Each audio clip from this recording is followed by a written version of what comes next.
I found my husband's 23-year-old secretary sitting in our kitchen that morning. When she looked at me with those doe eyes and said, "Your husband is having my child," I thought my world had ended. By sunset, they would both learn what it means to destroy the wrong woman's life. Standing in my own kitchen on that crisp autumn morning, I felt like I had stepped into someone else's nightmare. Before we jump back in, tell us where you're tuning in from, and if this story touches you, make sure you're subscribed, because tomorrow I've saved something extra special for you. The marble countertops I had picked out 3 years ago, the fresh flowers I had arranged just yesterday in the crystal vase, everything looked surreal as I stared at Amanda Wilson, my husband's young secretary, perched on one of our bar stools, like she belonged there. She couldn't have been more than 23, with perfectly styled blonde hair and wide blue eyes that made her look even younger. The contrast between us couldn't have been more stark. Me in my silk robe, hair still messy from sleep, and her in a fitted black dress that probably cost more than most people's weekly salary. My husband Michael's taste in women was apparently as expensive as his taste in everything else. "I'm sorry to come here like this," Amanda said, her voice trembling slightly. But there was something in her eyes that didn't match her apologetic tone. "But I thought you should know. Michael and we've been seeing each other for the past 6 months, and now I'm pregnant with his child." The words hit me like a physical blow, but 15 years of corporate law had taught me how to keep my composure even when my world was crumbling. I gripped the edge of the counter, my knuckles turning white, but my voice remained steady. "Does Michael know you're here?" Amanda shook her head, a small smile playing at the corners of her lips. "No. I wanted to tell you first. I thought you deserved to know before everyone at the firm finds out." How considerate of her, I thought bitterly. The girl who had been sleeping with my husband for half a year suddenly developed a conscience. But something about her demeanor, the way she sat in my kitchen with such confidence, told me this wasn't about conscience at all. This was about marking her territory. "I see," I said, walking to the coffee maker with measured steps.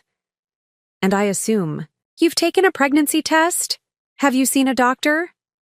"Yes to both," she replied, pulling out an ultrasound picture from her designer purse. "I'm 8 weeks along.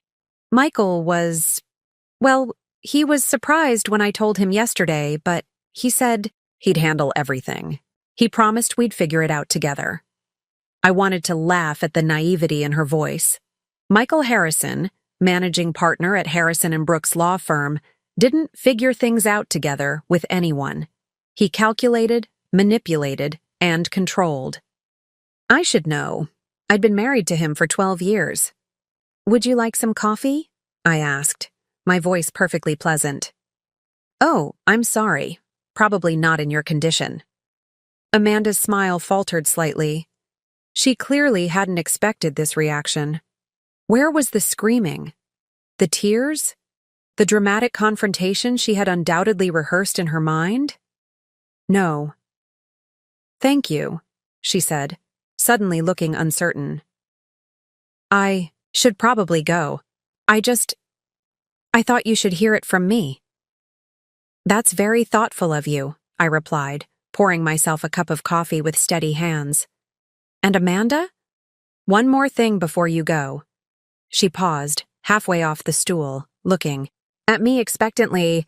"You might want to ask Michael about the Harrison family trust.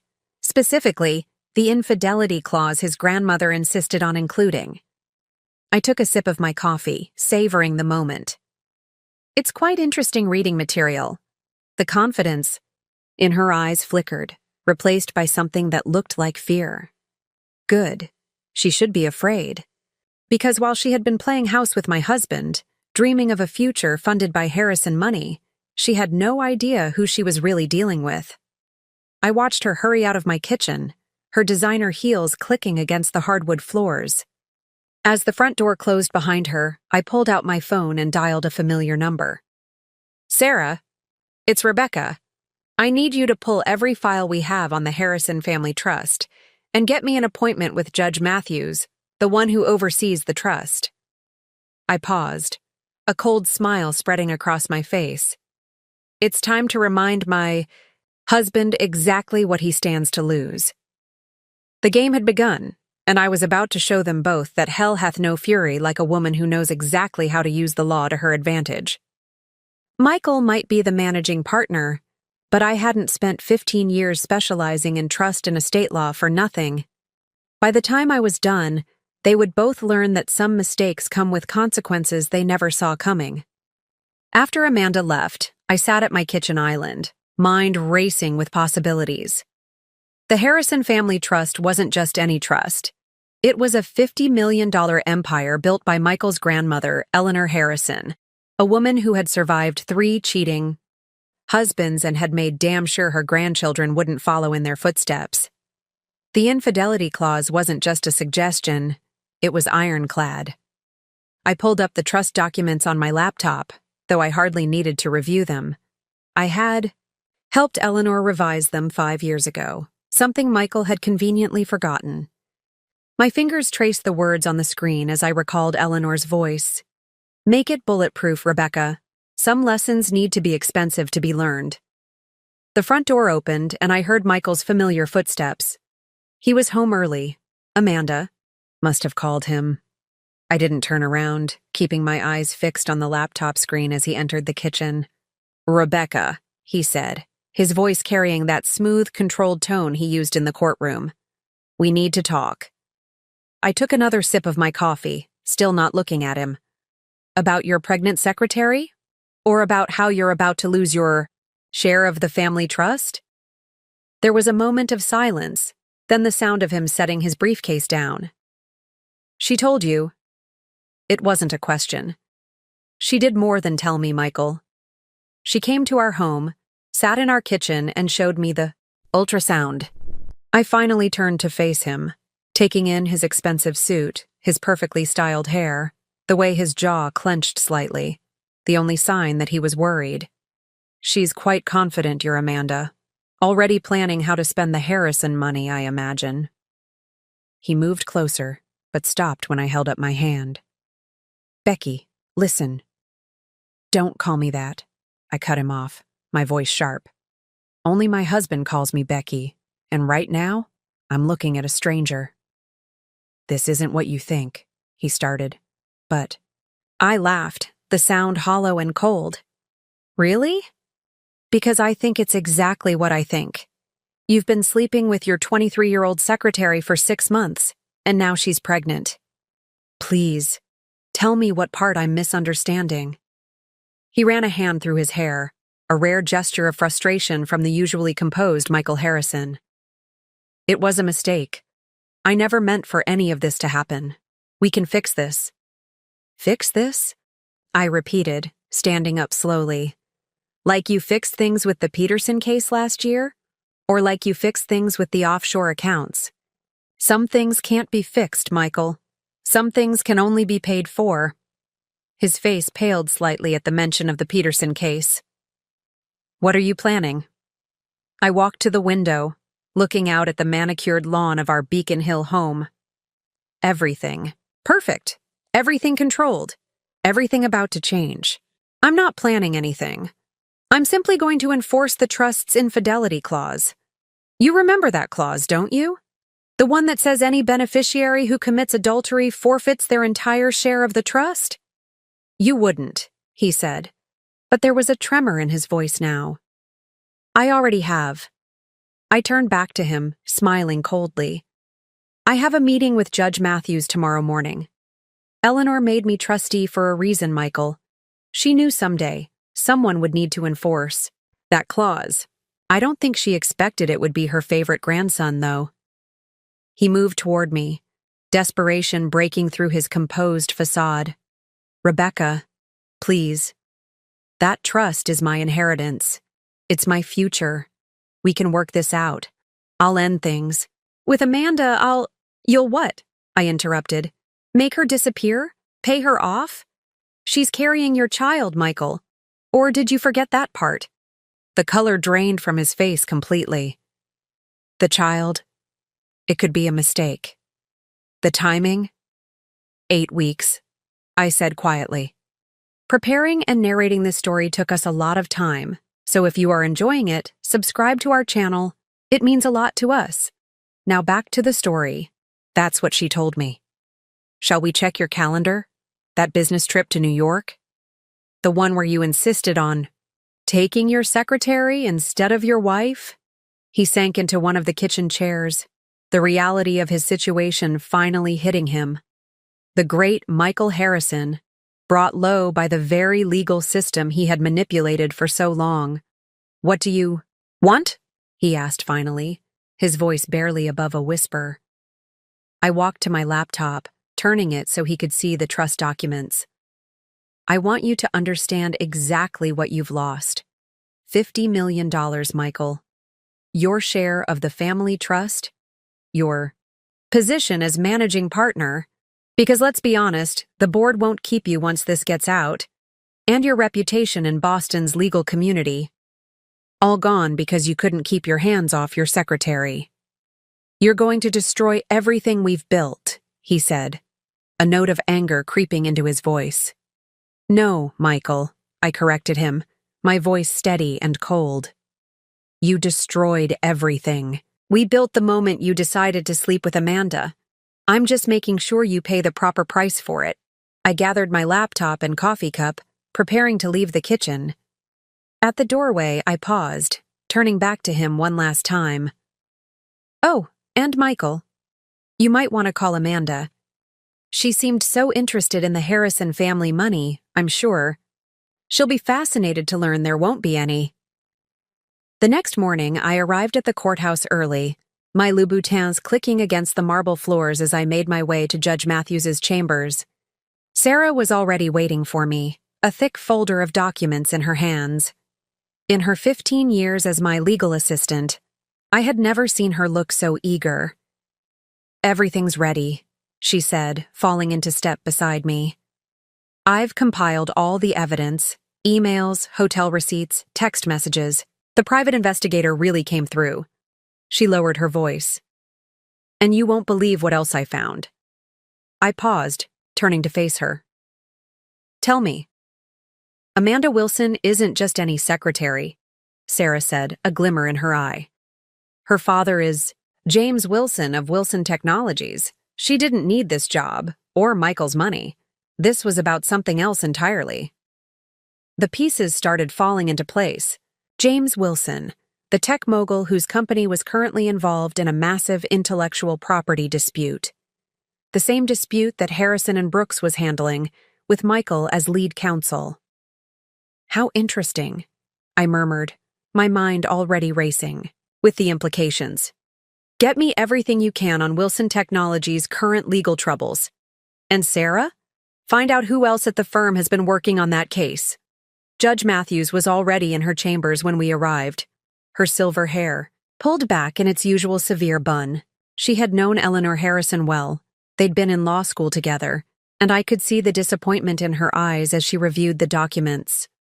This is quite serious, Rebecca, she said, looking up at me over her reading glasses. The infidelity clause is clear, but the implications, this could destroy Michael's career. He destroyed his own career, Your Honor, I replied calmly. I'm simply ensuring the trust is properly executed according to Eleanor's wishes. The judge nodded slowly. And the pregnant secretary? What about her?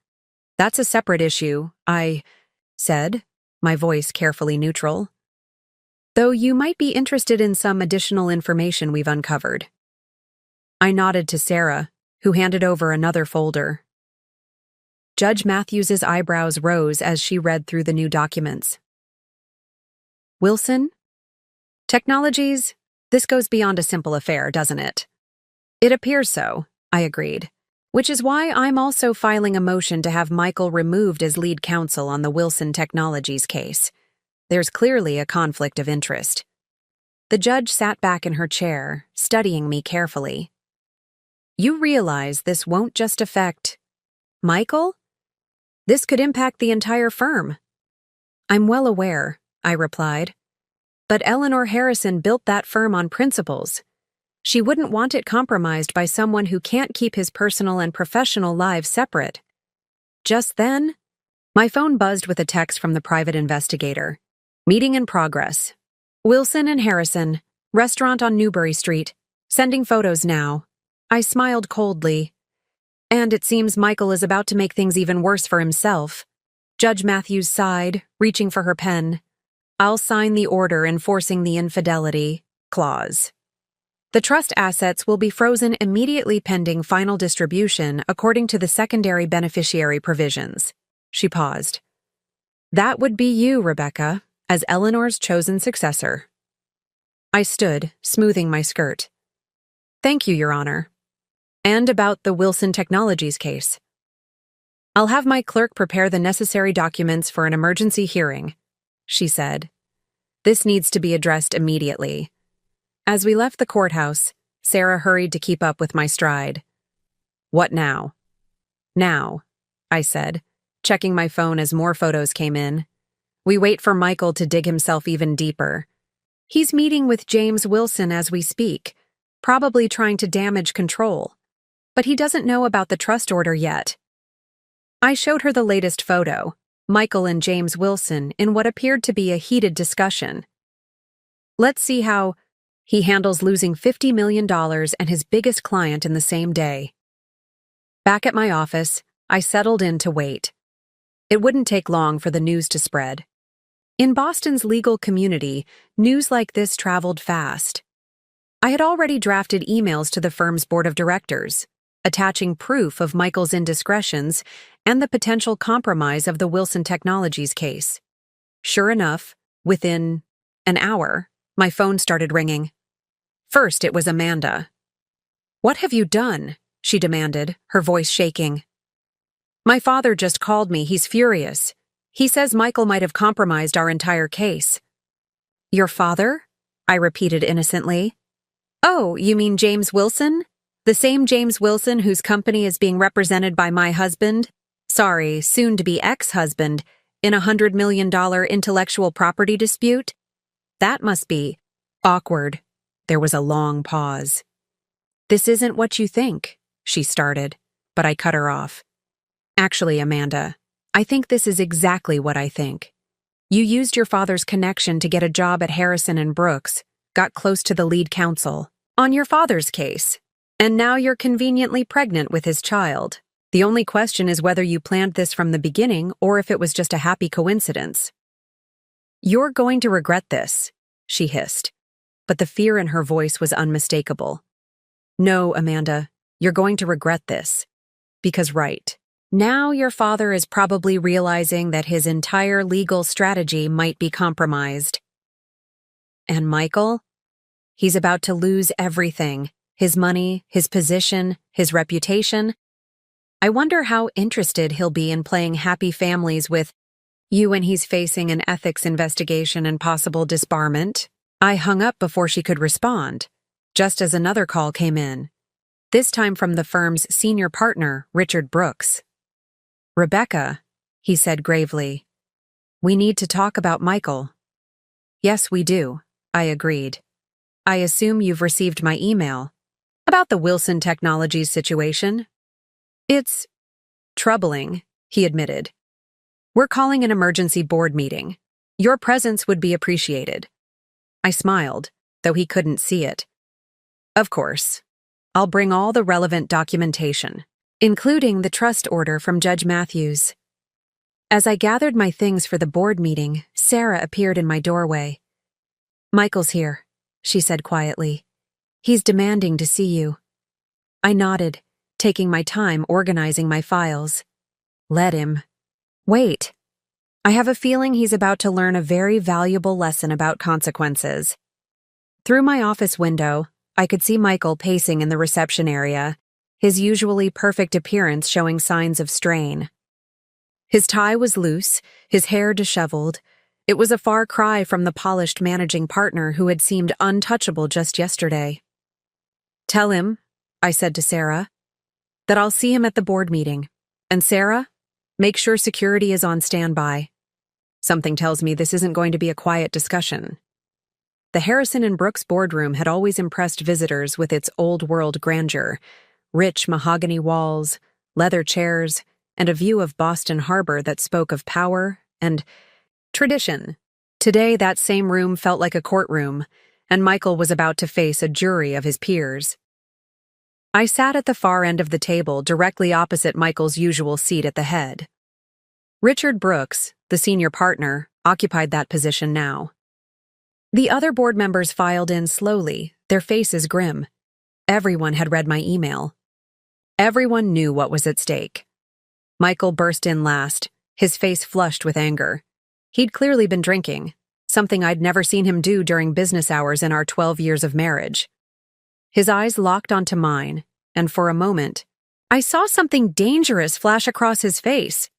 "You scheming bitch!" he snarled, taking a step toward me. Two security guards immediately moved forward from their positions by the door, but I held up my hand to stop them. "Please, Michael," I said calmly. "Let's keep this professional. We wouldn't want to add workplace harassment to your growing list of problems." Richard Brooks cleared his throat. "Michael, sit down. This is still a board meeting, and we will maintain decorum." Michael laughed bitterly but took his seat. "Decorum? My wife has just destroyed my life, and you want decorum?" "Your life?" Raised an eyebrow. "Interesting choice of words. Let's talk about destroying things, shall we?" I opened my laptop, connecting it to the boardroom's display screen. "Mr. Brooks, members of the board, I've prepared a comprehensive presentation of the situation we're facing." The first slide appeared, a timeline of Michael's affair with Amanda, complete with hotel receipts, email exchanges, and surveillance photos. Several board members shifted uncomfortably in their seats. "This alone would be troubling enough," I continued, my voice steady. "A managing partner having an affair with his secretary. Hardly the image Harrison and Brooks wants to project. But it gets worse." I clicked to the next slide. Amanda Wilson isn't just any secretary. She's the daughter of James Wilson, CEO of Wilson Technologies, our firm's biggest client. A client whose $100 million intellectual property case is being handled personally by Michael. The room erupted in murmurs. Michael's face had gone from red to white. "That's not," he started, but I cut him off. "Not what? Not a massive conflict of interest? Not a potential ethics violation that could destroy this firm's reputation? Not a betrayal of everything Eleanor Harrison built?" I turned to face the board directly. "And now, Ms. Wilson is pregnant. With Michael's child. Imagine the headlines if this gets out." Richard Brooks removed his glasses, pinching the bridge of his nose. "Michael, is this true? All of it?" Before Michael could answer, the boardroom door opened again. James Wilson himself walked in, his face a mask of barely contained fury. Behind him was Amanda, tears streaming down her face. "Oh, it's true," Wilson said, his voice cutting through the tension like a knife. "My daughter just confirmed everything, though she neglected to tell me about her condition." He turned to Michael. "I trusted you with my company's future, Harrison. Instead, you were busy seducing my daughter?" Michael stood up, desperation clear in his voice. "Jim, I can explain. This doesn't affect the case. I've kept everything completely separate." "Separate?" I interrupted, clicking to the next slide. "Then perhaps you'd like to explain these emails? The ones where you discuss case strategy with Amanda? Or these phone records showing calls to Wilson Technologies competitors right after your business trips together?" The color drained from James Wilson's face. "What calls?" I smiled coldly. "It seems your daughter wasn't the only one. Playing both sides, Mr. Wilson. Michael has been hedging his bets. Those calls were to your main competitor's legal department. I'm sure the ethics board will be very interested in reviewing them."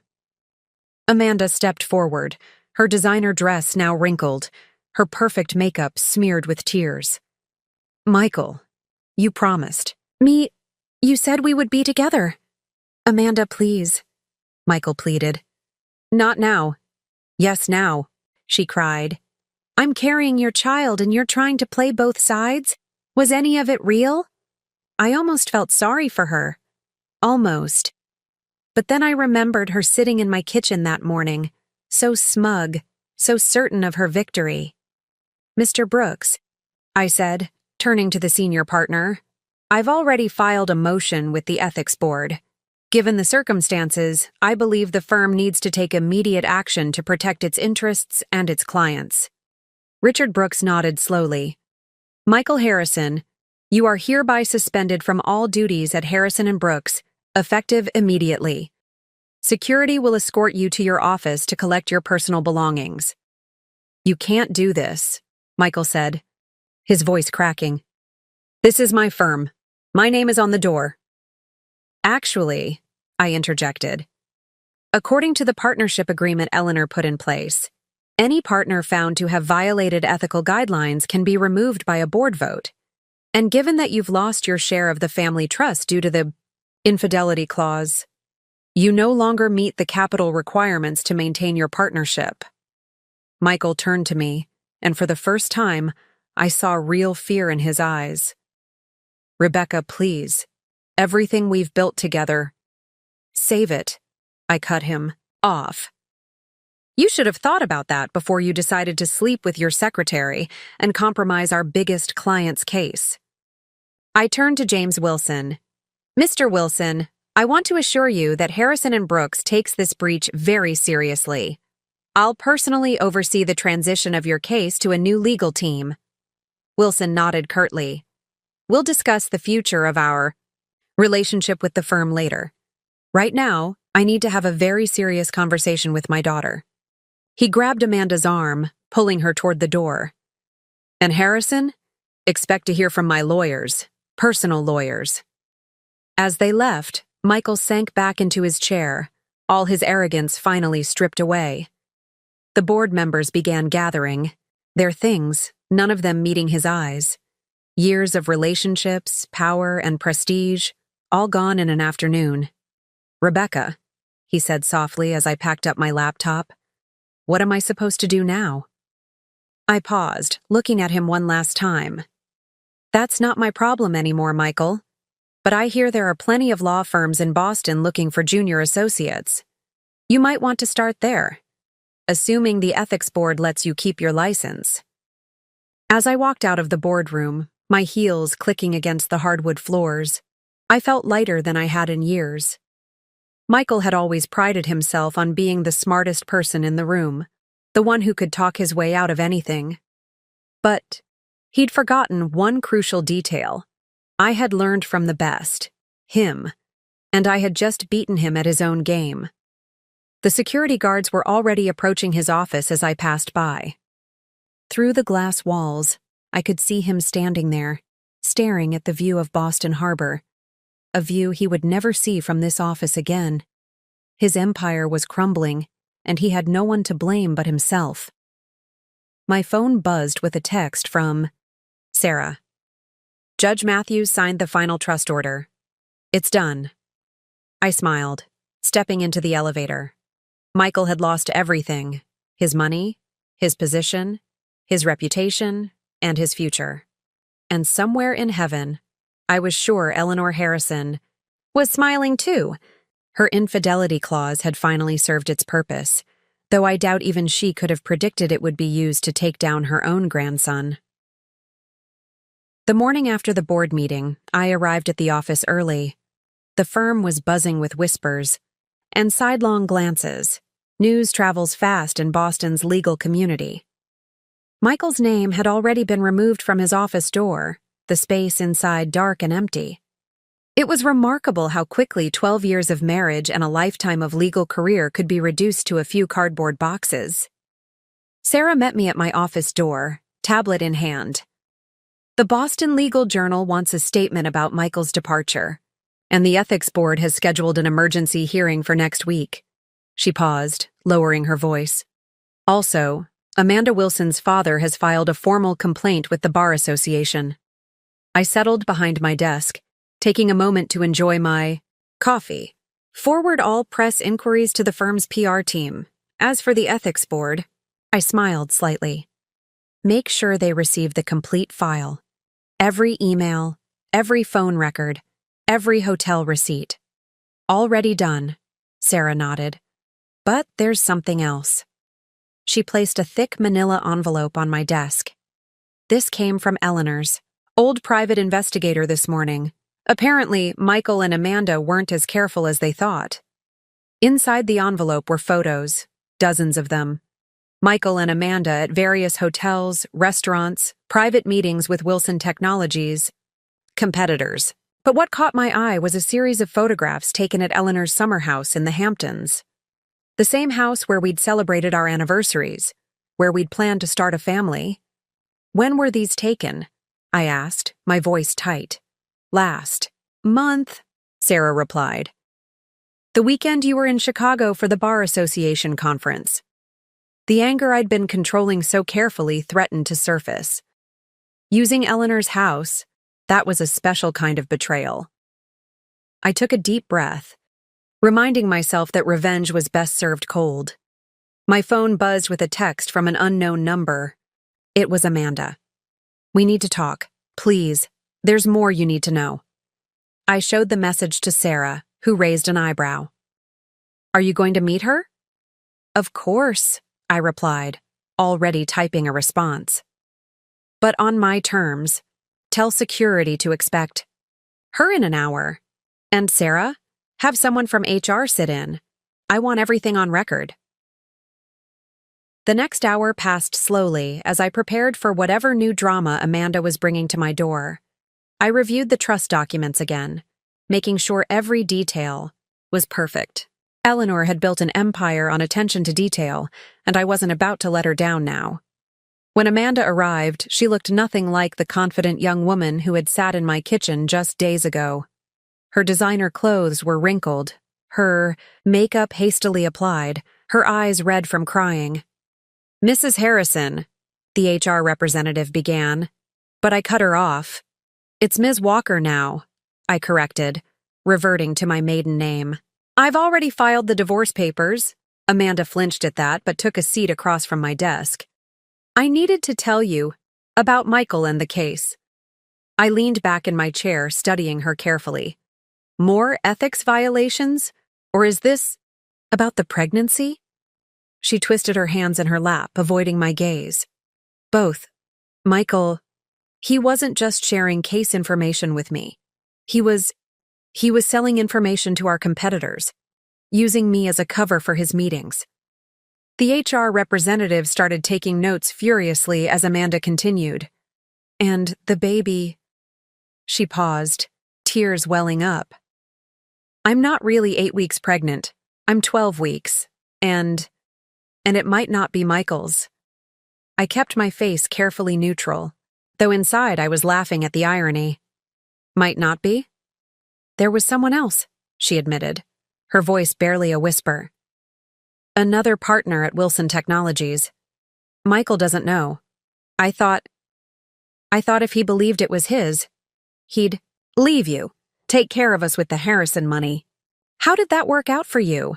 I asked coldly. She broke down completely then, mascara running down her cheeks. My father has cut me off. The firm is investigating me. My whole life is ruined. Your life is ruined? I repeated, my voice sharp. You came into my home, slept with my husband, tried to manipulate your way into my family's money, and now you want sympathy? I'm sorry, she sobbed. I never meant for it to go this far.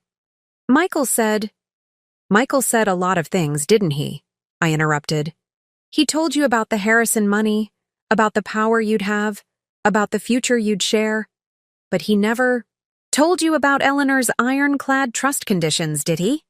Never mentioned that his entire inheritance depended on fidelity? Amanda shook her head miserably. And now here you are, I continued, pregnant with possibly another man's child. Your father's company compromised, your reputation in tatters. Tell me, was it worth it? The HR representative cleared her throat. Ms. Wilson, given the circumstances, I need to inform you that your position at Harrison & Brooks is being terminated, effective immediately. Security will escort you to clear. Out your desk. Amanda stood on shaky legs. What am I supposed to do now? I looked at her coldly. that's not my concern. But if I were you, I'd be more worried about explaining to your father how you helped Michael compromise his company's legal case. And perhaps you should inform the other potential father about the baby. I'm sure the paternity test results will be interesting. As security led her away, Sarah came in with more updates. The ethics board wants to move up Michael's hearing. Apparently, there's been another complaint? Something about offshore accounts? I smiled. Ah, yes, the Peterson case. Michael's little secret project. Send them the files from Eleanor's private safe. The ones about the hidden accounts in the Cayman Islands. Sarah's eyes widened. You knew about those? Eleanor knew everything, I replied. She kept records of all Michael's indiscretions, financial and otherwise. She was waiting for the right moment to use them. I guess that moment is now. My phone buzzed again. Michael this time. I let it go to voicemail, already knowing what he wanted. He'd be discovering the offshore account revelations soon enough. His carefully constructed world wasn't just crumbling, it was being systematically demolished, brick by brick.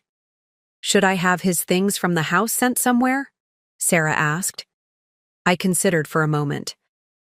Have them delivered to his mother's house in Beacon Hill, along with copies of all the evidence, the affair, the ethics violations, everything. She should know exactly why her son lost his inheritance. Looking out my office window at the Boston skyline, I felt a sense of completion. Michael had gambled everything, his marriage, his career, his inheritance, on the assumption that he was smarter than everyone else. He'd forgotten that I had learned from the best. Eleanor Harrison herself, a woman who had turned betrayal into an art form of consequences. One more thing, I told Sarah. Contact the contractor. I want Eleanor's summer house in the Hamptons. Completely renovated. New furniture. New everything. I think it's time for a fresh start. The game wasn't quite over yet, but the end game was in sight. Michael would face the ethics board next week. Amanda would deal with her father and her complicated pregnancy, and I would rebuild, stronger than ever, just as Eleanor had taught me. The ethics board hearing was scheduled for 9 a.m. at the Massachusetts Bar Association building. I arrived early, watching as other players in this drama filtered into the historic, courthouse-style room. Michael's mother, Patricia Harrison, sat in the back row, her silver hair perfectly coiffed, but her face drawn with worry. She avoided my gaze. The copies of evidence I'd sent her had done their job. All files are ready, Sarah whispered, setting down a leather briefcase beside me. The offshore account documentation, the Wilson Technologies evidence, everything. She paused, checking her phone. And there's something else. Amanda Wilson just checked into Boston General. Apparently, there are complications with the pregnancy. I absorbed this information silently. Despite everything, I felt a twinge of sympathy for Amanda. She was young, foolish, and had played a game far beyond her capabilities. But sympathy wouldn't stop what was coming next. Michael arrived last, flanked by 2 attorneys from a rival firm. He looked haunted, his usual confident stride replaced by the hesitant steps of a man walking to his own execution.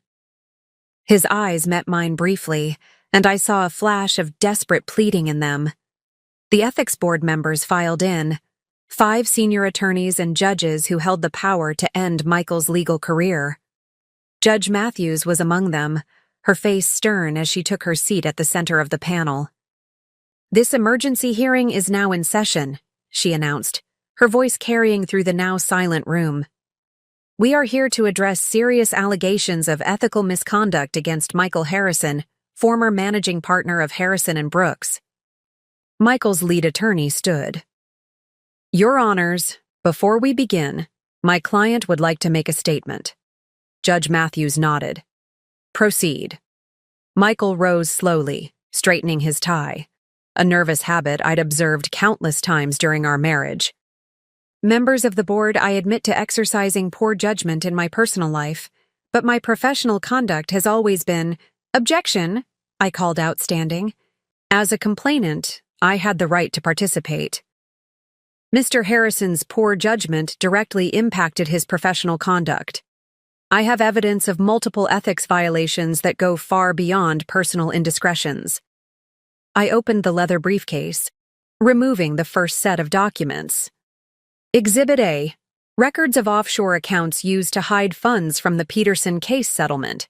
Mr. Harrison deliberately misled both the court and his clients about the true amount of the settlement. Michael's attorneys scrambled to respond, but I wasn't finished. Exhibit B: documentation of Mr. Harrison sharing privileged client information with Amanda Wilson, who then passed this information to competitors of Wilson Technologies.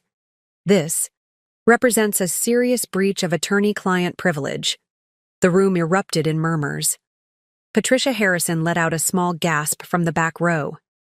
Furthermore, I continued, Mr. Harrison used his position as managing partner to manipulate firm resources for personal gain. The Hamptons property, owned by the Harrison Family Trust, was used for unauthorized meetings with clients' competitors, all while billing the firm for supposed client development. Judge Matthews leaned forward. These are extremely serious allegations, Ms. Walker. Do you have documentation to support all of them? Every single one, I replied, patting the thick stack of files before me, including surveillance photos, bank records, and email correspondence. Eleanor Harrison kept meticulous records. Michael's face had gone ashen. Eleanor knew? All this time? Eleanor knew everything, I said, turning to face him directly. She was waiting to see if you'd follow in your grandfather's footsteps. Congratulations. Michael, you exceeded her worst expectations. His lead attorney requested a brief recess, practically dragging Michael from the room. I could hear their heated whispers in the hallway. They were realizing just how thorough Eleanor's documentation had been. Sarah appeared at my elbow with a fresh update. Amanda's doctor just called. She's asking for Michael. Apparently there's been a development with the pregnancy. I nodded. Make sure the ethics board knows about this. His response to this crisis will be telling. When the hearing resumed, Michael looked defeated. His attorneys had clearly advised him of the futility of fighting against Eleanor's evidence. Members of the board, his lead attorney announced, in light of the evidence presented, my client wishes to voluntarily surrender his law license, pending a full investigation of these matters. Judge Matthews raised an eyebrow. And the offshore accounts? The mishandled client funds? We will cooperate fully with any investigation, the attorney replied. Mr. Harrison also agrees to make full restitution of any misappropriated funds. I stood again. Your Honors, while I appreciate Mr. Harrison's belated attempt at cooperation, there's still the matter of criminal liability. The offshore accounts, in particular, may interest the district attorney's office. Michael's head snapped up. You wouldn't. I already have, I replied calmly. The DA's office received copies of all documentation this morning. They're particularly interested in the wire transfers to the Cayman Islands. The ethics board members conferred briefly before Judge Matthews spoke again. This board accepts Mr. Harrison's voluntary surrender of his law license. We are referring all evidence of potential criminal activity to the appropriate authorities. Mr. Harrison, you are hereby prohibited from practicing law in the Commonwealth of Massachusetts, effective immediately. As the hearing concluded, I gathered my materials while watching Michael slump in his chair, his career and reputation in ruins. His mother approached him, her voice carrying across the now emptying room. Your grandmother would be ashamed, Patricia said quietly. She built this firm from nothing, and you've destroyed it all for what? An affair with a secretary? Michael didn't respond, his eyes fixed on the floor. His attorneys were already leaving, no doubt rushing to distance themselves from the scandal. Sarah approached with another update. Boston General called again. Amanda's asking for you specifically. I paused, considering. Tell them I'll be there in an hour. And Sarah? Make sure our PR team is ready. Once the DA's office moves forward, this is going to be front-page news. As I left the Bar Association building, I saw Michael standing alone, On the steps, staring out at the city he'd once dominated. His world hadn't just crumbled, it had been systematically dismantled piece by piece, using the very tools he'd taught me to wield. Eleanor had always said that the law was like a chess game. It wasn't enough to make one good move. You had to see 10 moves ahead. Michael had played checkers, thinking only of his immediate gratification. I had played chess, and now the game was nearly over. The next move would take place at Boston General, where Amanda waited with whatever new development her pregnancy had brought. But regardless of what happened there, Michael's fate was sealed. He had lost everything: his career, his reputation, his freedom, and soon, possibly even his liberty.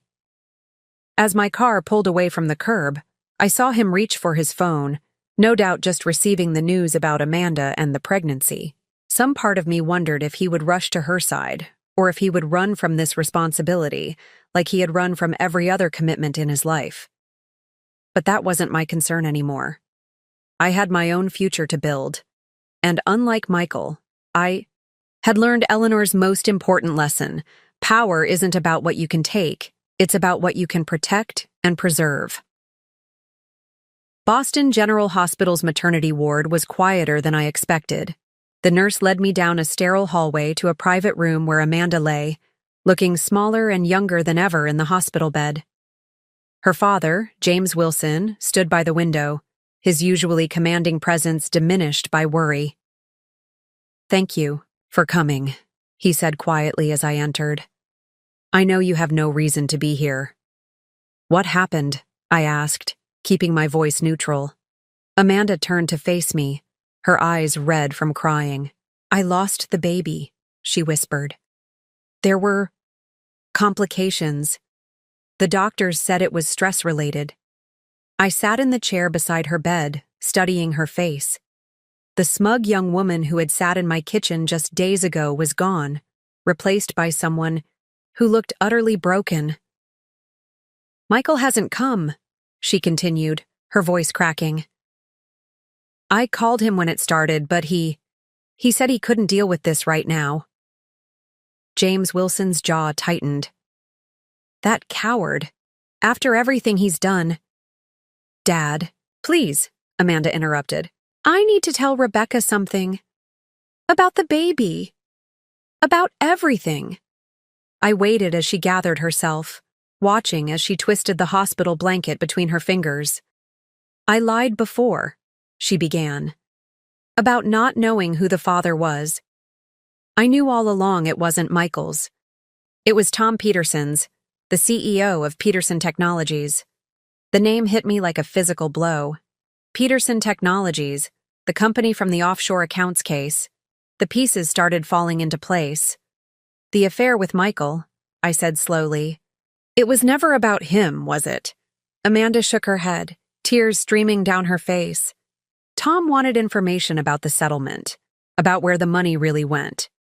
He knew Michael had hidden some of it offshore, but he couldn't prove it. So he asked me to get close to Michael, to find evidence." James Wilson stepped forward. "What are you talking about, Amanda?" "I'm so sorry, Dad," she sobbed. "Tom promised he'd help us with our IP case if I could prove Michael was corrupt. He said it would give us leverage. I never meant for it to go so far." I sat back, processing. This new information? So Michael wasn't just hiding settlement money? He was actively working against his own clients' interests. "There's more," Amanda said quietly. "In Michael's office, there's a safe behind the Monet print. Inside, there's a USB drive with everything. All the offshore transactions, the real settlement numbers, communications with foreign banks. I saw him access it once when he thought I was sleeping on his office couch." James Wilson had gone pale. "How much money are we talking about?" "Millions," Amanda whispered. "The Peterson settlement was 3 times what was reported to the court. Michael took his cut through a series of offshore transfers. That's why he was so desperate to keep me close. He thought I was just a naive secretary who had stumbled onto his secret." I pulled out my phone, typing quickly. "Sarah, get me Judge. Matthews, tell her it's urgent. And contact the DA's office. They'll want to execute a search warrant on Michael's office immediately. As I stood to leave, Amanda reached for my hand. Rebecca, I'm sorry. For everything. I never thought about how this would affect real people. You. My father. Even Michael. I was just playing a part, but somewhere along the way it all became real. I looked at her hand on mine, then back at her face. Actions have consequences, Amanda. You played with people's lives like they were pieces on a chessboard. The fact that you were a pawn in someone else's game doesn't change that. James Wilson walked me to the door. What happens now? Now? I smiled coldly. Now Michael faces criminal charges for fraud and embezzlement. The DA will be very interested in both the offshore accounts and the manipulation of client funds. As for Peterson, technologies. I paused. I suggest you have your legal team review all communications with Tom Peterson. Something tells me his hands aren't clean in this either. My phone buzzed. Sarah again. The DA's office just arrived at Harrison and Brooks with a search warrant. Michael tried to access his office, but security stopped him. He's becoming volatile. Have them check behind the Monet, I instructed. And Sarah? Make sure all security footage is preserved. I have a feeling Michael's reaction to this search will be very interesting to the prosecutors. As I left the hospital, I received another text. This one from Patricia Harrison. Eleanor's private investigator found more accounts. Zurich. Singapore. Michael's been busy. I smiled, remembering Eleanor's words from years ago. The worst betrayals often have the longest paper trails. She had taught me to always look deeper, to follow the money, to understand that people's true natures revealed themselves in their desperate moments. The car radio was playing classical music, Beethoven's Fifth Symphony, the Fate motif echoing through the speakers. How appropriate. Michael's fate had been sealed the moment he decided to betray not just his marriage, but his professional ethics and his family's legacy. Sarah met me at my office with fresh updates. The DA's team found the USB drive exactly where Amanda said it would be, but there's something else. Michael's been trying to access the firm's client files remotely. I'd blocked his credentials, but he's becoming increasingly desperate. Of course he is, I replied, settling behind my desk. He knows what's on that drive. It's not just the Peterson case. It's years of fraudulent dealings, manipulated settlements, hidden fees. Michael didn't just break the law. He built an entire shadow practice around breaking it. The press is already calling, Sarah added. They want statements about the ethics hearing and now the criminal investigation. The Boston Globe is running a front-page story tomorrow. I nodded, pulling up Eleanor's old files on my computer. Send them this, I said, forwarding a document. Eleanor's original partnership agreement for the firm, the one that emphasizes ethical practice and client trust above all else. Let them see exactly how far Michael fell from the principles his grandmother built this firm on. As the day drew to a close, I stood at my office window, watching the sunset paint the Boston skyline in shades of gold and crimson. Michael's world hadn't just crumbled, it had imploded spectacularly, taking down everyone who had helped him maintain his web of lies. My phone buzzed one final time, a message from Michael himself. You've destroyed everything. I hope you're happy. I typed back a single response. No, Michael. You destroyed everything. I just made sure you couldn't hide from the consequences anymore. Turning off my phone, I gathered my things to leave. Tomorrow would bring new challenges, criminal investigations, press inquiries, the reshaping of Harrison and Brooks' future. But for now, I had done what Eleanor would have wanted. I had protected her legacy, exposed the corruption that had threatened to taint it, and ensured that justice would be served. As I left the office, I passed by Eleanor's portrait in the main conference room. Her stern face seemed to hold a hint of a smile now, as if she had known all along that this day would come. The truth always surfaces, she used to say. It's just a matter of who controls the timing. And timing, as it turned out, had been everything. 1 week after the hospital visit, I sat in my newly renovated office, formerly Michael's corner suite, reviewing the aftermath of what the Boston Globe had dubbed the Harrison scandal. The morning papers were spread across my desk, each headline more dramatic than the last. Harrison and Brooks' managing partner faces criminal charges. Legal dynasty rocked by fraud allegations. $1 million settlement scheme exposed, Sarah entered. With my morning coffee and the latest updates. The DA's office has filed formal charges. Fraud, embezzlement, misappropriation of client funds. 17 counts in total. They're offering a plea deal, but Michael's new criminal defense attorney isn't optimistic. I took a sip of coffee, savoring both the flavor and the moment. And Peterson Technologies? Tom Peterson resigned as CEO this morning. The board called an emergency meeting after the SEC opened an investigation into the settlement irregularities. She paused, checking her tablet. Amanda Wilson has agreed to testify against both Michael and Peterson. Her father's legal team negotiated immunity in exchange for her full cooperation. The irony wasn't lost on me. Amanda, who had walked into my kitchen so confidently just weeks ago, was now the star witness in multiple criminal investigations. Her pregnancy lie had unraveled everything, not just Michael's marriage, but his entire criminal enterprise. My phone lit up with a text from Patricia Harrison. Rebecca, can we meet? There are things about Eleanor's estate that we need to discuss. I responded with a lunch invitation. Patricia had been surprisingly supportive throughout this ordeal, perhaps recognizing that I had done what Eleanor would have wanted, protected the firm's integrity at any cost. The renovation crew finished at the Hamptons house, Sarah continued. All traces of Michael and Amanda's visits have been erased.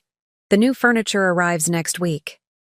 I nodded, standing to look out at the Boston skyline. My view now, not Michael's. Schedule the board meeting for tomorrow. It's time to discuss the firm's future. The elevator dinged and security called up. Michael was in the lobby, demanding to see me. Despite the restraining order, despite the criminal charges, despite everything, he still thought he could talk his way out of this. Let him come up, I instructed. But have security ready. Minutes later, Michael burst into my office, looking nothing like the polished attorney who had once commanded respect throughout Boston's legal community. His suit was wrinkled, his eyes wild, his hands shaking slightly. Are you happy now? He demanded. You've taken everything. The firm, the trust, my reputation. I remained seated, projecting calm. You took those things from yourself, Michael. I just exposed the truth. He laughed bitterly, running a hand through his disheveled hair. The truth? You want to talk about truth? What about the truth of our marriage? 12 years, Rebecca? Didn't that mean anything? It meant everything, I replied quietly. Until you decided that sleeping with your secretary and stealing from your clients was more important than our vows.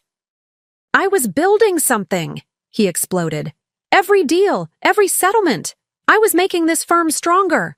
You were breaking the law, I corrected him. And now you're facing the consequences. The DA's office has everything, Michael. The offshore accounts, the manipulated settlements, the kickbacks. Did you really think you could hide it forever? He slumped into a chair, suddenly looking old and defeated. What do you want from me? Nothing, I said simply. I don't want anything from you anymore. The criminal justice system will handle your punishment. The Bar Association will handle your professional fate. And as for us, I held up my left hand, now bare of my wedding ring. The divorce papers are with your attorney. Sign them. And what about Amanda? He asked, his voice barely a whisper. Did you have to destroy her too? I felt a flash of anger. Amanda destroyed herself.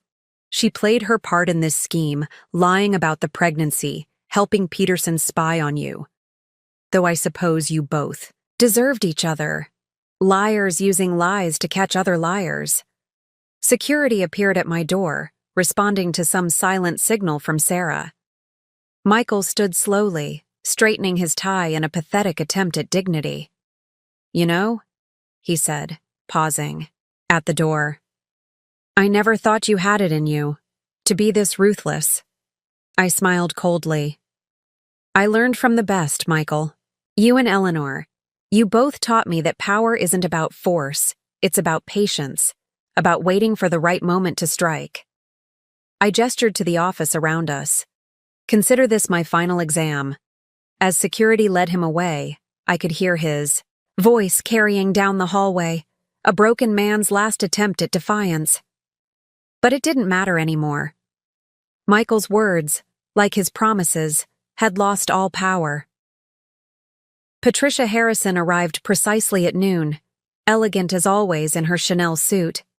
She carried a large envelope, Eleanor's personal papers, I realized. "Eleanor would be proud," she said, settling into the chair across from my desk.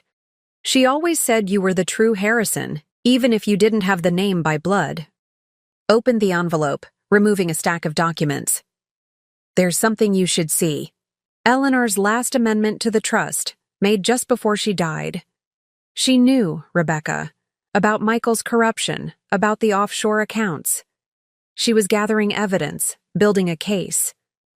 I took the papers, reading through Eleanor's meticulous notes. Everything was there. The first signs of Michael's ethical breaches, the patterns of suspicious settlements, the gradual corruption of the firm's principals. "Why didn't she expose him herself?" I asked. Patricia smiled sadly. She wanted to see if he could change, if the trust and the firm's legacy would mean more to him than his greed. And, she paused, she wanted to see if you would be strong. Enough to do what needed to be done when the time came. "A test," I murmured. "A succession plan," Patricia corrected. Eleanor knew the firm would need someone with not just the skill, but the strength to protect what she built. That's why she made you trustee, why she left you those files. She was preparing you. I sat back, processing this information. This time, I thought I had been acting on my own, driven by betrayal and a desire for justice. But Eleanor had seen it coming, had laid the groundwork for this very moment. "There's more," Patricia continued. "The board is meeting tomorrow to vote on the firm's new name. Eleanor left specific instructions about that too." She handed me one final document, Eleanor's last wishes for the firm she had built from nothing. As I read it, I felt tears prick at my eyes for the first time since this whole ordeal began. "Walker and Brooks," I read aloud. "She wanted my name on the door?"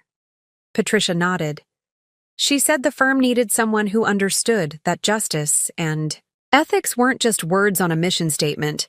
They were principles worth fighting for, worth sacrificing for." As she left, I stood at the window again, watching the city below. Michael's world had crumbled, yes, but from its ruins, something stronger would rise. Eleanor had known that too, had planned for it, had prepared me for it. My phone buzzed with a final update from Sarah. Michael's attorney called. "He's accepting the plea deal. 15 years, minimum security, full restitution to clients." "Thank you, Sarah," I replied. "And schedule a press conference for after tomorrow's board meeting. It's time to announce the firm's new direction." The sun was setting over Boston Harbor, painting the sky in shades of victory. Eleanor had been right. Power wasn't about destruction. It was about reconstruction. About taking the broken pieces and building something better. Walker and Brooks would rise from the ashes of the Harrison scandal, stronger and more ethical than ever. And somewhere I knew Eleanor was smiling. 3 months after Michael accepted his plea deal, I stood in Eleanor's recently renovated summer house in the Hamptons. The ocean breeze carried away the last traces of autumn, and with it, the final remnants of my old life. Every room had been transformed. New furniture, new artwork, new memories waiting to be made. The master bedroom, where Michael and Amanda had betrayed me, was now my private study, Eleanor's portrait hanging prominently above the fireplace. Sarah's voice came through on speakerphone, updating me on the latest developments. The SEC investigation into Peterson Technologies is complete. Tom Peterson is facing federal charges, and the company's stock has plummeted. James Wilson's company is positioned to acquire their main patents in the bankruptcy proceedings. Life had a way of coming full circle, I thought, watching the waves crash against the private beach. And Amanda? She completed her testimony against both Michael and Peterson. The DA's office kept their immunity deal. She's moved to Seattle. Apparently, her father got her a position at their West Coast office, far away from the scandal. I walked through the house, running my fingers along the new marble countertops in the kitchen. And the firm? Walker and Brooks is officially the top-ranked corporate law firm in Boston, Sarah reported, pride evident in her voice. The American Bar Association is featuring our ethics compliance program as a model for other firms. The article mentions how we've risen from scandal to set new standards in legal ethics. The irony wasn't lost on me. Eleanor's legacy had not only survived, but thrived through this ordeal. The firm she built was stronger than ever, its reputation for integrity now unshakable.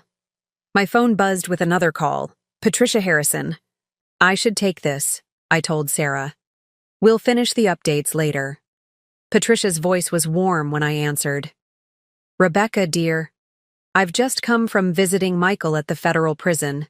I settled into one of the new leather armchairs, preparing myself. How is he? Broken, she said simply. He wanted me to ask you something. About Eleanor's last amendment to the trust, the one that named you as his successor. He wants to know if you knew all along. I thought back to those final conversations with Eleanor, the subtle ways she had prepared me for this moment. Not everything, I admitted, but she taught me to watch, to wait, to recognize when someone was choosing power over principle. She would be proud, Patricia said softly. Not just of how you handled Michael's betrayal, but of how you've rebuilt the firm. Walker and Brooks is everything she hoped Harrison and Brooks could be. After ending the call, I walked to Eleanor's study, the one room I hadn't renovated. Her presence was strongest here, in the leather-bound law books and the old case files she had meticulously maintained. Opening her desk drawer, I pulled out a letter I had found among her personal papers, dated just weeks before her death. My dear Rebecca, it began. If you're reading this, then you've discovered what I've long suspected about Michael. The corruption, the ethical breaches, the betrayals. You're probably wondering why I didn't stop him myself, why I left this burden to you. The answer is simple. I needed to know that the firm would have a guardian after I was gone.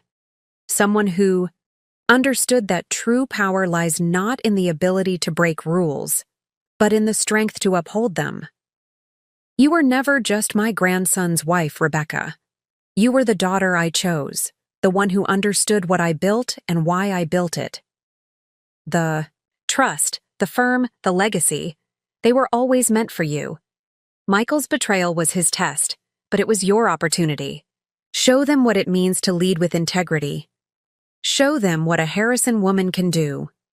I folded the letter carefully, returning it to its place. Eleanor had known, not just about Michael's corruption, but about the strength she had cultivated in me. She had turned Michael's betrayal into my triumph, his weakness into my power. My phone buzzed again, the DA's office. Ms. Walker? We've discovered additional offshore accounts. It seems Mr. Harrison's criminal activities extended further than we initially thought. We'll need your cooperation for this new phase of the investigation. Of course, I replied. Send. Everything to my office. I'll help however I can. After ending the call, I walked onto the beach house's deck, watching the sunset paint the ocean in shades of gold and crimson. Michael's web of lies was still unraveling, each new discovery confirming Eleanor's wisdom in choosing her successor. Sarah texted one final update for the day. Michael's former clients are all transferring their business to Walker and Brooks.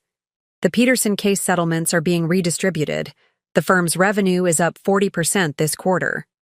I smiled, thinking of Eleanor's favorite saying, "Success is the best revenge, but integrity is the best legacy." She had taught me well, not just about law and power, but about patience, about justice, about the importance of building something that would last. The autumn wind carried the salt spray across the deck, and with it, a sense of completion. Michael had lost everything: his freedom, his reputation, his future. Amanda had fled across the country, her dreams of wealth and status shattered. Tom Peterson was facing federal charges, his company in ruins. But I had gained something far more valuable than revenge. I had inherited Eleanor's true legacy, not just the firm and the trust, but the responsibility to uphold the principles she had lived by. Walker & Brooks would continue her work, protecting clients, upholding ethics, setting standards for the legal community. As the stars began to appear over the Atlantic, I raised my glass in a silent toast to Eleanor. She had seen this moment, coming, had prepared me for it, had trusted me to carry her legacy forward. In the end, the greatest revenge wasn't destroying Michael's world. It was building something better from its ruins. The next morning would bring new challenges, new cases, new opportunities to prove Eleanor right. But for now, I stood in the growing darkness, at peace with the knowledge that justice had been served, not just through Michael's punishment, but through the transformation of everything he had tried to corrupt. Eleanor's final lesson had been her greatest. True power isn't in the ability to destroy, but in the strength to rebuild, to transform, to create something lasting from the ashes of betrayal. As I watched the lights of distant ships on the horizon, I knew that lesson would guide Walker & Brooks, and me, into a future Eleanor would have been proud of. 1 year to the day after Amanda Wilson walked into my kitchen with her life-changing announcement, I stood at the podium in the Harvard Law School auditorium, preparing to deliver the commencement address. The irony wasn't lost on me. A year ago, my world had seemed to be ending. Now, I was being held up as an example of legal ethics and professional integrity. Success in law isn't just about winning cases, I began, looking out at the sea of eager faces. It's about understanding that every decision we make shapes not just our careers, but the very foundation of justice itself. From my position on stage, I could see Sarah in the audience, nodding encouragingly. She had been promoted to Chief Operations Officer of Walker & Brooks, her loyalty and integrity rewarded just as Eleanor would have wanted. Beside her sat Patricia Harrison, elegant as ever, representing the bridge between the firm's past and its future. A year ago, I continued, I stood in my kitchen listening to a young woman tell me that my husband was having her child. It seemed like my world was ending, but sometimes what feels like an ending is actually a beginning. The students leaned forward, drawn in by the personal narrative.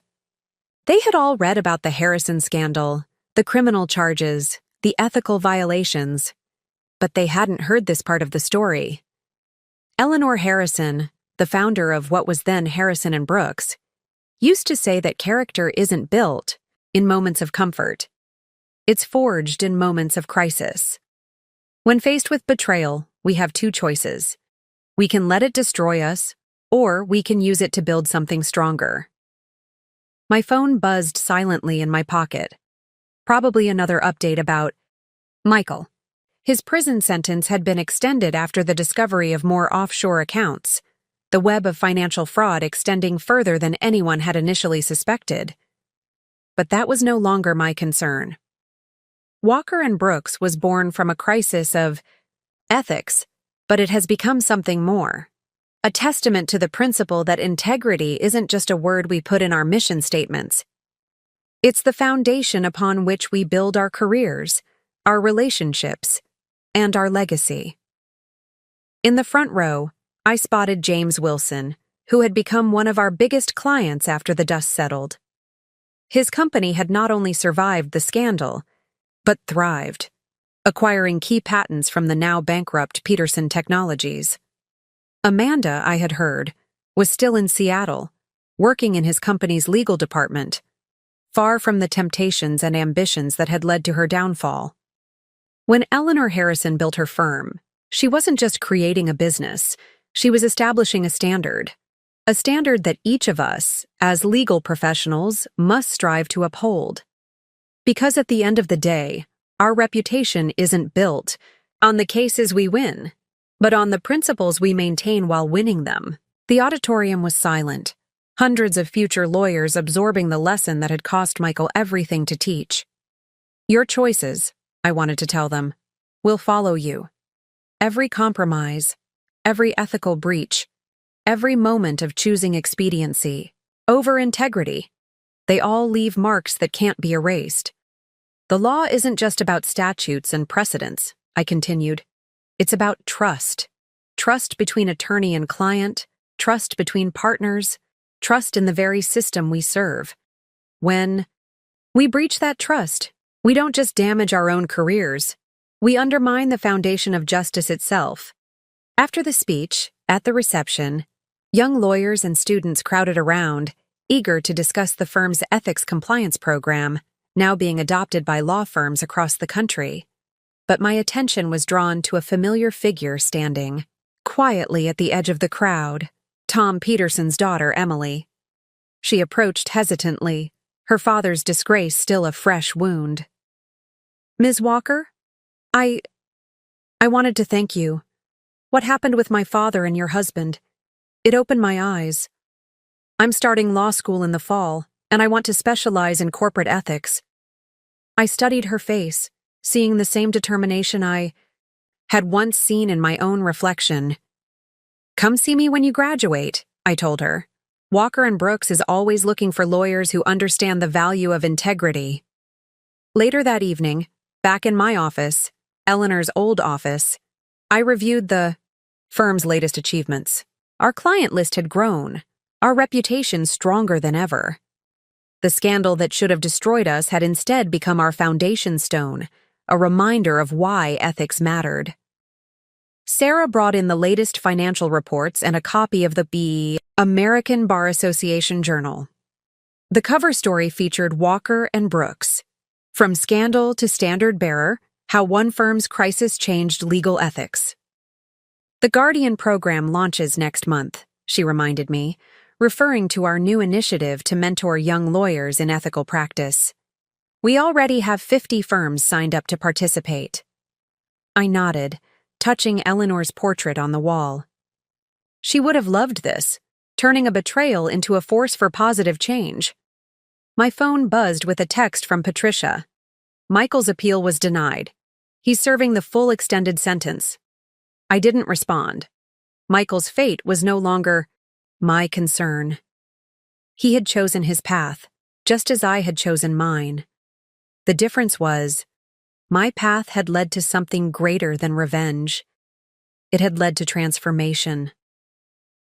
Walking to the window, I looked out at the Boston skyline, remembering that morning, in my kitchen when Amanda had delivered her news.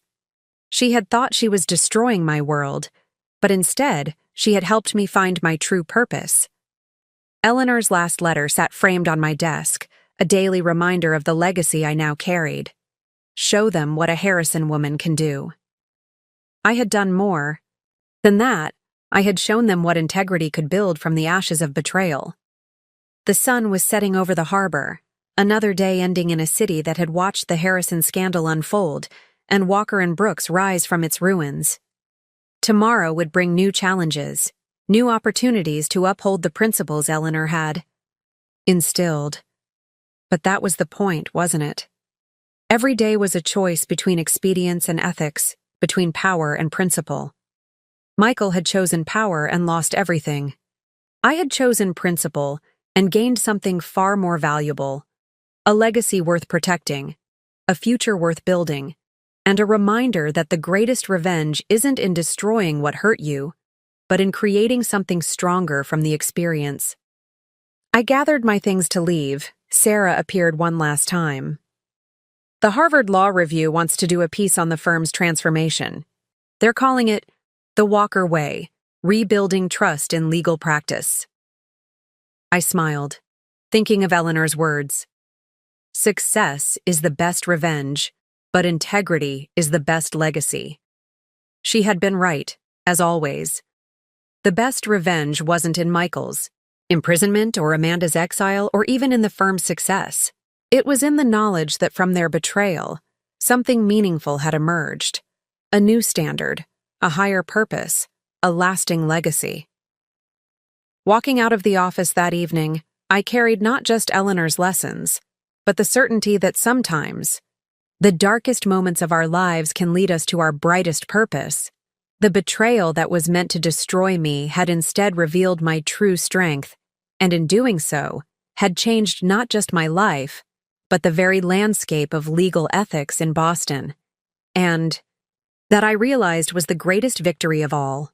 Up next, you've got 2 more standout stories right on your screen. If this one hit the mark, you won't want to pass these up. Just click and check them out. And don't forget to subscribe and turn on the notification bell so you don't miss any upload from us.